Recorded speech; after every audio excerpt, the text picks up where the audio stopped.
pero el título de esta mañana que quiero hablar con ustedes es A prueba de tormentas. A prueba de tormentas. Porque en la vida todos pasamos tormentas. En la vida todos pasamos tormentas. En la vida todos pasamos cosas de dificultad. Y sabes, el reino de Dios no elimina las tormentas, pero sí revela quién tiene autoridad sobre las tormentas.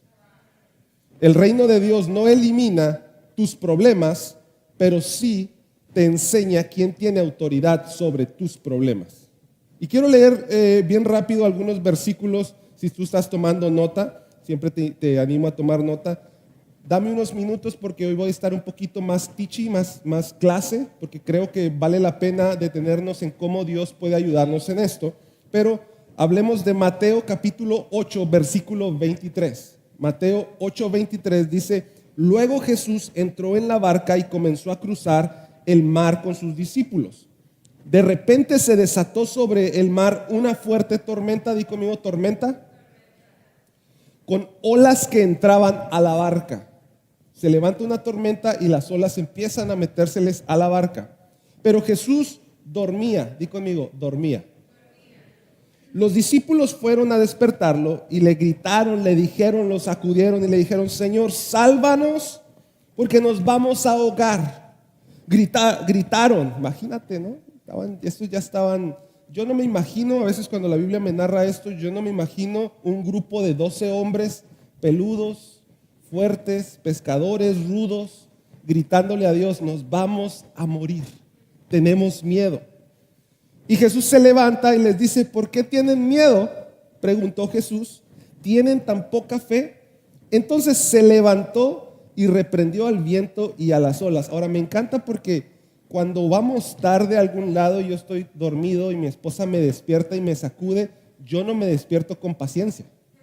Yo le digo: órale, ¿qué traes? ¿Verdad? Y Jesús es bien buena onda y les dice: pues, ¿qué traen?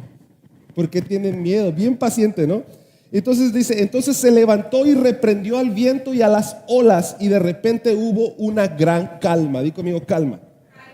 Los discípulos quedaron asombrados y preguntaron: ¿quién es este hombre que hasta el viento y las olas obedecen? ¿Quién es este hombre? Mira, hay tormentas que llegan porque desobedeciste, pero hay tormentas que llegan precisamente porque obedeciste.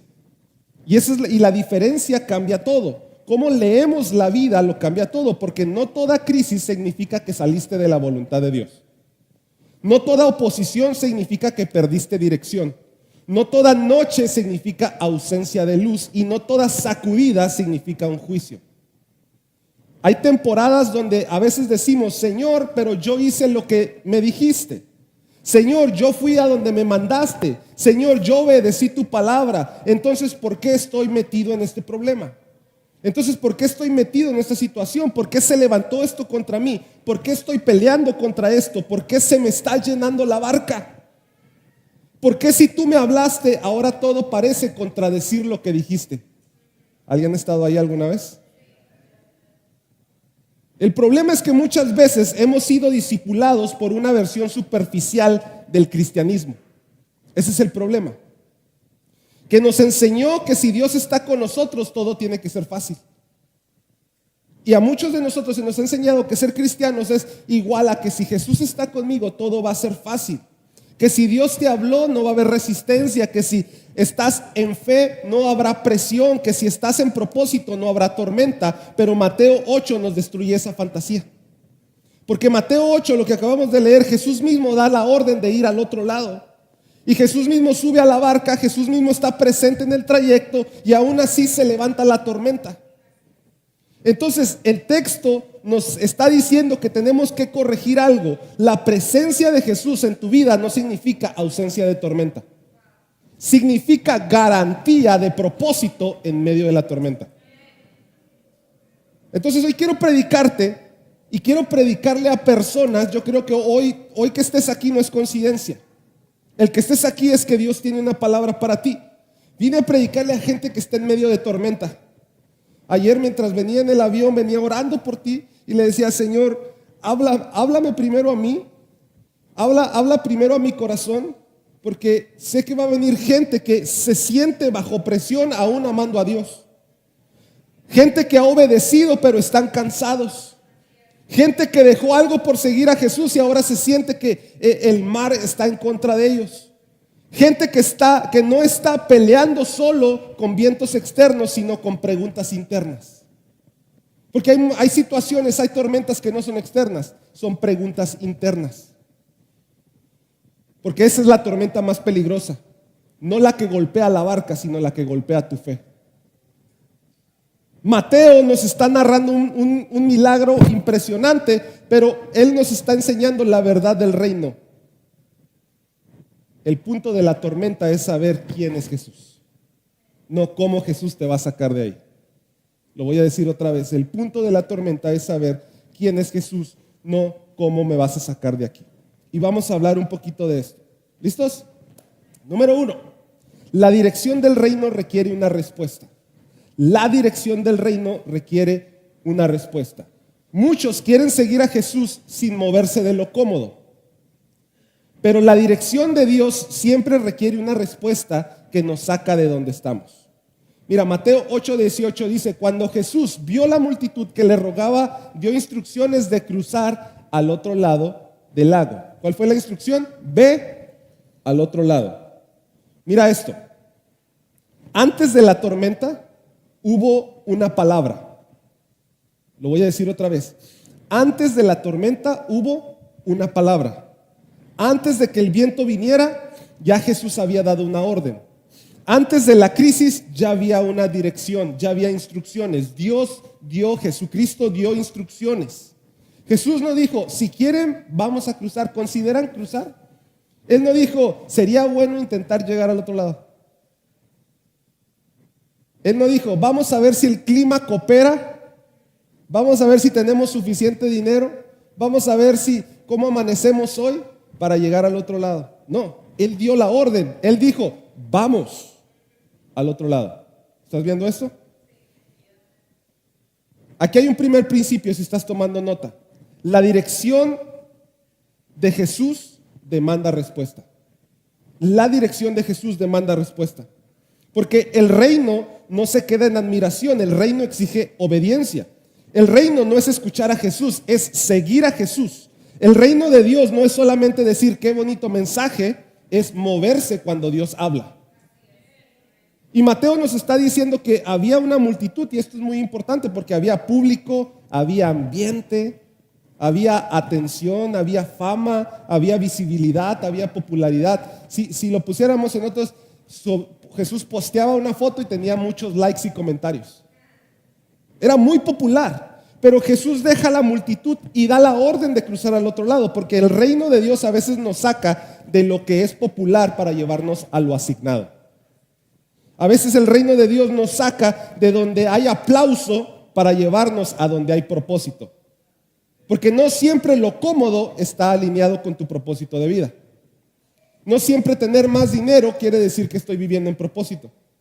No siempre estar cómodo, a veces Dios nos saca de lo exitoso para llevarnos realmente a la obediencia. Yo siento que hoy aquí hay una palabra para alguien, porque hay personas que están atascadas, no porque Dios no les haya hablado, sino porque no quieren dejarlo cómodo. ¿Tiene sentido esto? Quieren seguir a Jesús, pero no dejar la orilla. Quieren el reino, la bendición, pero sin transición. Quieren obedecer, pero sin romper la rutina. Quieren el propósito, pero sin la incomodidad. Sin la incomodidad. Pero el reino de Dios siempre nos mueve de lo cómodo a lo incómodo, de lo conocido a lo incierto, de lo popular a lo necesario, de la orilla del mar al control y dependencia de Jesús. Hay temporadas donde entrar en propósito de Dios vas a tener que salir de algo que se ve bien. Por eso grupos pequeños es importante. Pastor, pero es miércoles, mitad de semana, estoy cansado. Bueno, ¿quieres llegar al otro lado o no? Pastor, pero servir ya está bien con que venga una vez a la semana o 2 veces al mes, ¿cómo ves? Bueno, vas a veces que tener que dejar tu cultura y tu comodidad para poder cumplir tu propósito. Porque a veces obediencia no es cuando todos están de acuerdo, cuando tu mente está cómoda. Obediencia es cuando escucho al que está hablando.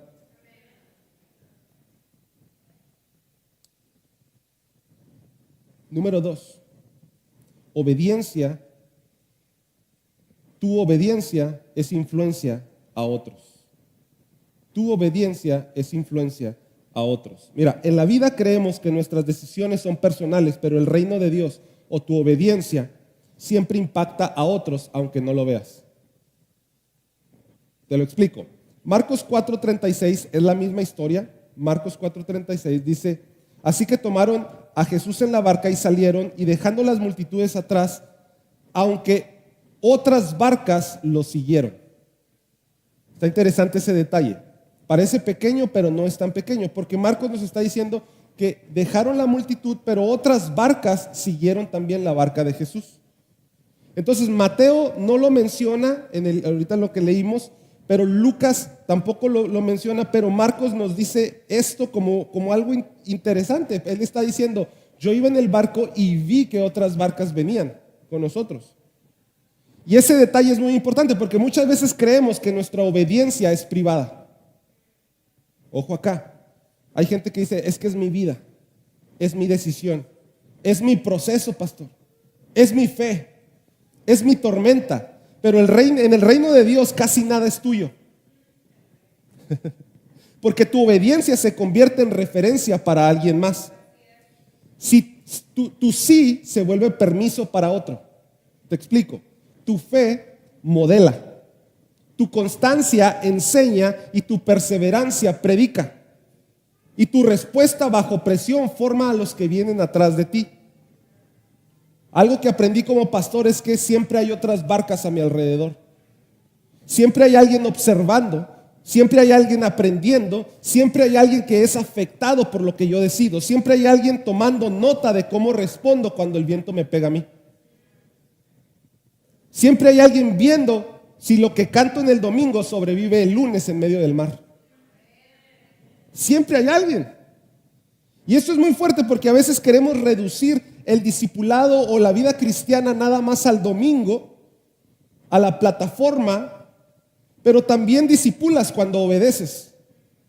También discipulamos cuando permanecemos, cuando no abandonamos la barca, cuando atravesamos tormentas sin soltar la palabra de Dios.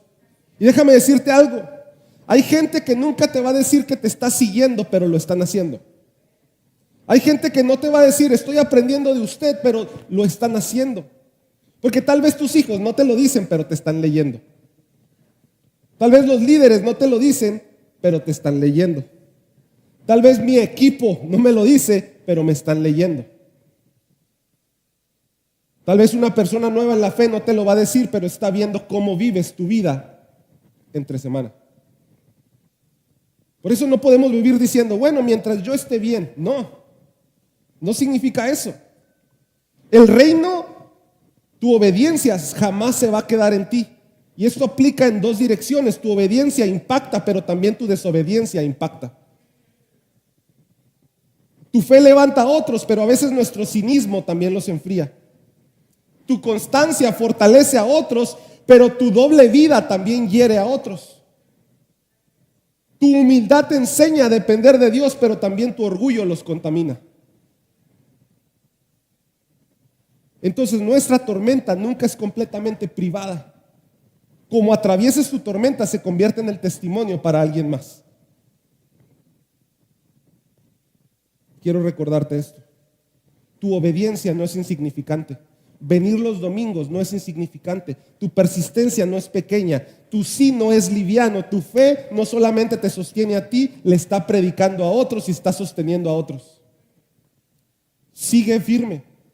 Sigue firme, sigue obedeciendo. Jesús quiere una respuesta. Él les dijo: vamos al otro lado. Pero hay gente alrededor de nosotros que está viendo cuántas veces vienes a la iglesia. Por eso yo les digo: tome una foto de la iglesia, postee que está en la iglesia. Porque si compartimos un montón de memes, de videos, de chistes, ¿por qué no vas a compartir que estás en la iglesia? Yo doy gracias a Dios por tener una iglesia tan bonita como esta. Y que la congregación sean puros guapos como ustedes. O sea, yo digo: yo los presumo en todos lados. Entonces, yo lo invito. ¿Por qué? Porque eso predica. ¿Se acuerdan antes las tías que mandaban piolines de Dios te bendiga? Es lo mismo. O sea, ya las tías me dejaron de mandar piolines. Ahora me mandan puros memes de risa. Y está bien, o sea, no estoy diciendo que eso está mal, pero utiliza todo lo que eres. Hasta eso es obediencia. ¿Alguien me está siguiendo? Entonces tu familia necesita ver a alguien que obedece aunque no entienda todo. Tu casa necesita ver a alguien que no suelta a Dios cuando el viento se levanta. La iglesia necesita ver a alguien que no convierte cada tormenta en un motivo de abandono. Tus hijos necesitan ver una fe que no es emocionalmente frágil. Es que el pastor hoy no me saludó, ya no voy. Oiga, estamos creciendo bien rápido, ya no los puedo saludar a todos. Y eso es gracias a Dios. Entonces, tus generaciones necesitan ver que sí existe una obediencia con peso, con convicción, con permanencia. Porque mucha gente sabe celebrar cuando el mar está en calma, pero en el reino necesitamos testigos que sepan permanecer cuando la tormenta nos golpea. Siempre hay otras barcas. Número 3. La tormenta no cancela la palabra. En la vida, cuando llega la tormenta, pensamos que nos equivocamos, pero en el reino la tormenta no cancela la palabra de Dios, la pone a prueba. Te lo explico. Mateo 8:24, seguimos ahí. Dice, de repente se levantó dígalo fuerte, de repente se levantó una violenta sobre el lago. Cuando dice lago se está traduciendo como mar, porque estamos hablando del mar de Galilea. De modo que las olas entraban a la barca, pero Jesús dormía. Te voy a leer lo que dice Marcos 4:37, la misma historia. De pronto se desató una tormenta feroz y olas violentas entraban a la barca, la cual empezó a llenarse de agua. Lucas 8:23 dice, mientras navegaban Jesús se quedó dormido y de repente se desató la tormenta sobre el lago y la barca se llenaba de agua y estaban en peligro. Son las 3 historias, los 3 sinópticos. Es la misma historia de diferente punto como si tú estuvieras grabando el mismo partido de fútbol con 3 celulares diferentes. Así funcionan los evangelios sinópticos. Entonces, eso es importante porque los 3 nos dicen que estaban bien asustados. Las olas estaban grandes, Jesús estaba dormido, estábamos asustados. Y Mateo utiliza la palabra, dice, la gran tormenta nos sacudía extremadamente, algo violento, algo que no se puede domesticar. ¿Cuántos pueden controlar las olas del mar? Yo me acuerdo, una de las memorias más bonitas que tengo de mi luna de miel es cuando llegamos por primera vez a ver el mar. Nos fuimos de luna de miel a Cancún, mi esposa y yo estábamos jovencitos, ¿verdad? Y yo la traía de la mano, entonces yo me quise hacer el bravo. Entonces, venían las olas y dije, yo me meto. Y cuando me meto, no, bien valiente, viene una ola y santa revolcada que me puso. Salgo así como el monstruo del lago Nemo, tratando de respirar, todo raspado de las rodillas y todo, porque tú no puedes controlar al mar por muy valiente que te creas. Y aquí está la clave. Hay cosas que amenazan nuestra vida, que amenazan nuestra fe, nuestra visión, sin importar qué tan valientes nos creamos. Pero el punto es que Jesús habló primero. La tormenta vino después. Y esto es importante, importa mucho, porque si no lees el orden, vas a interpretar mal tu proceso. Quiero que me pongas mucha atención acá. Si no lees el orden, vas a llamar error a lo que realmente es una prueba. Si no lees el orden, vas a asumir que toda la tormenta invalida la dirección de Dios en tu vida.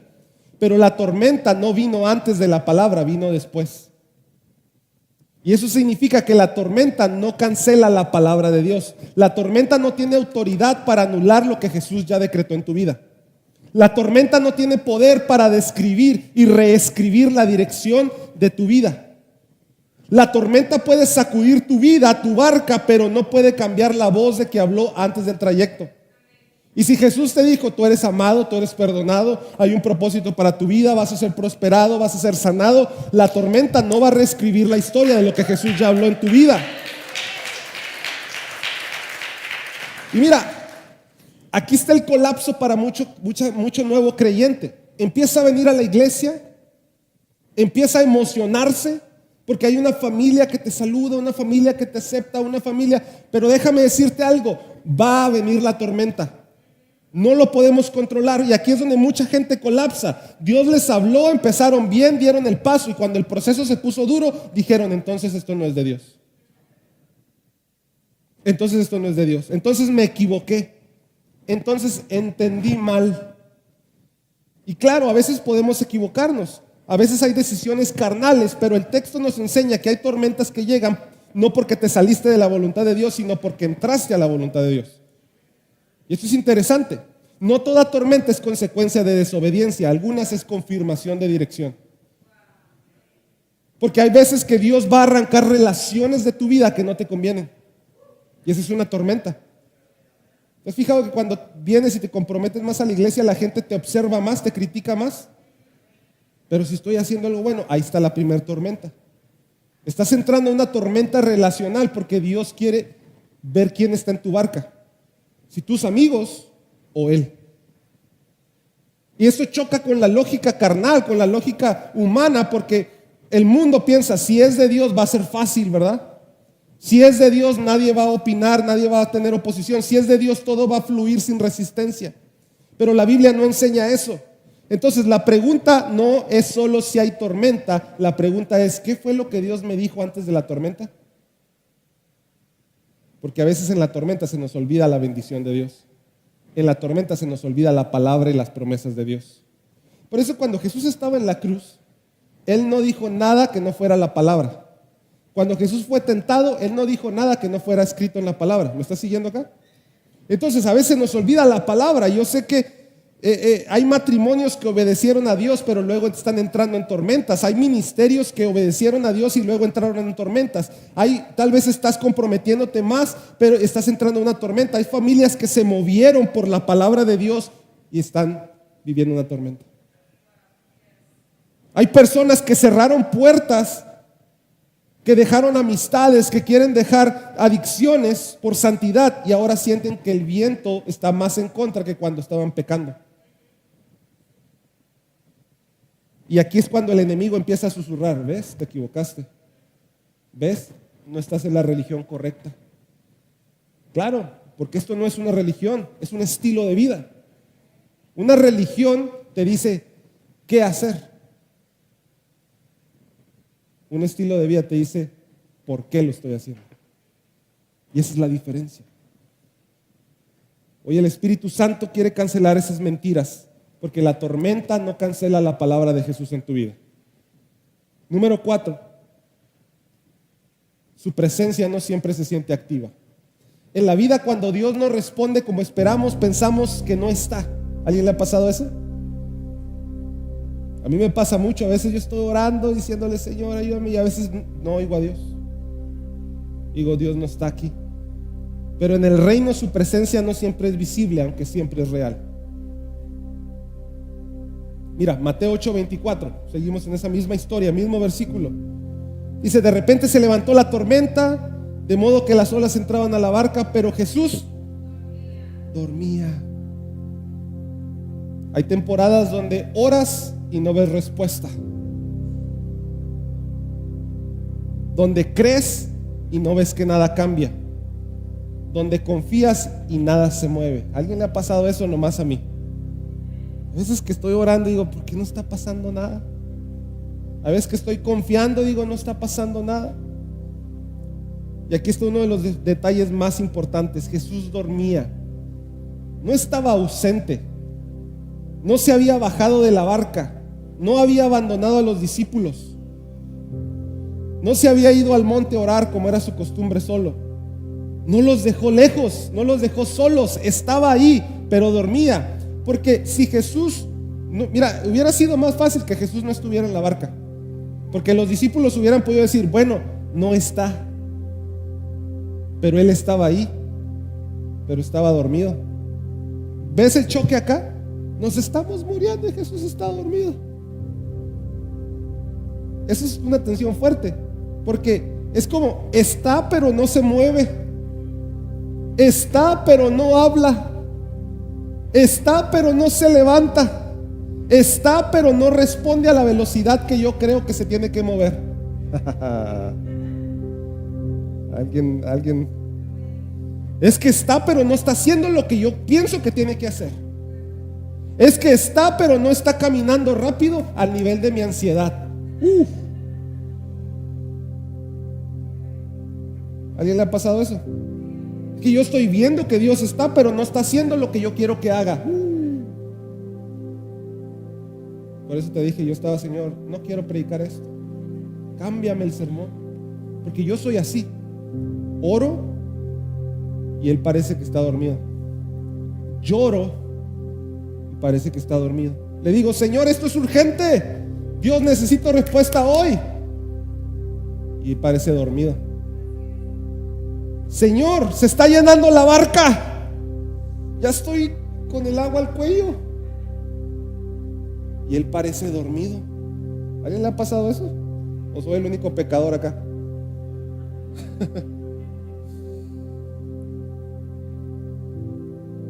Marcos añade un detalle hermoso. Dice que Jesús dormía sobre un cabezal. O sea, tenía una almohada. Estos muriéndose y aquel hasta acomodó su almohada. Y esto me llama mucho la atención porque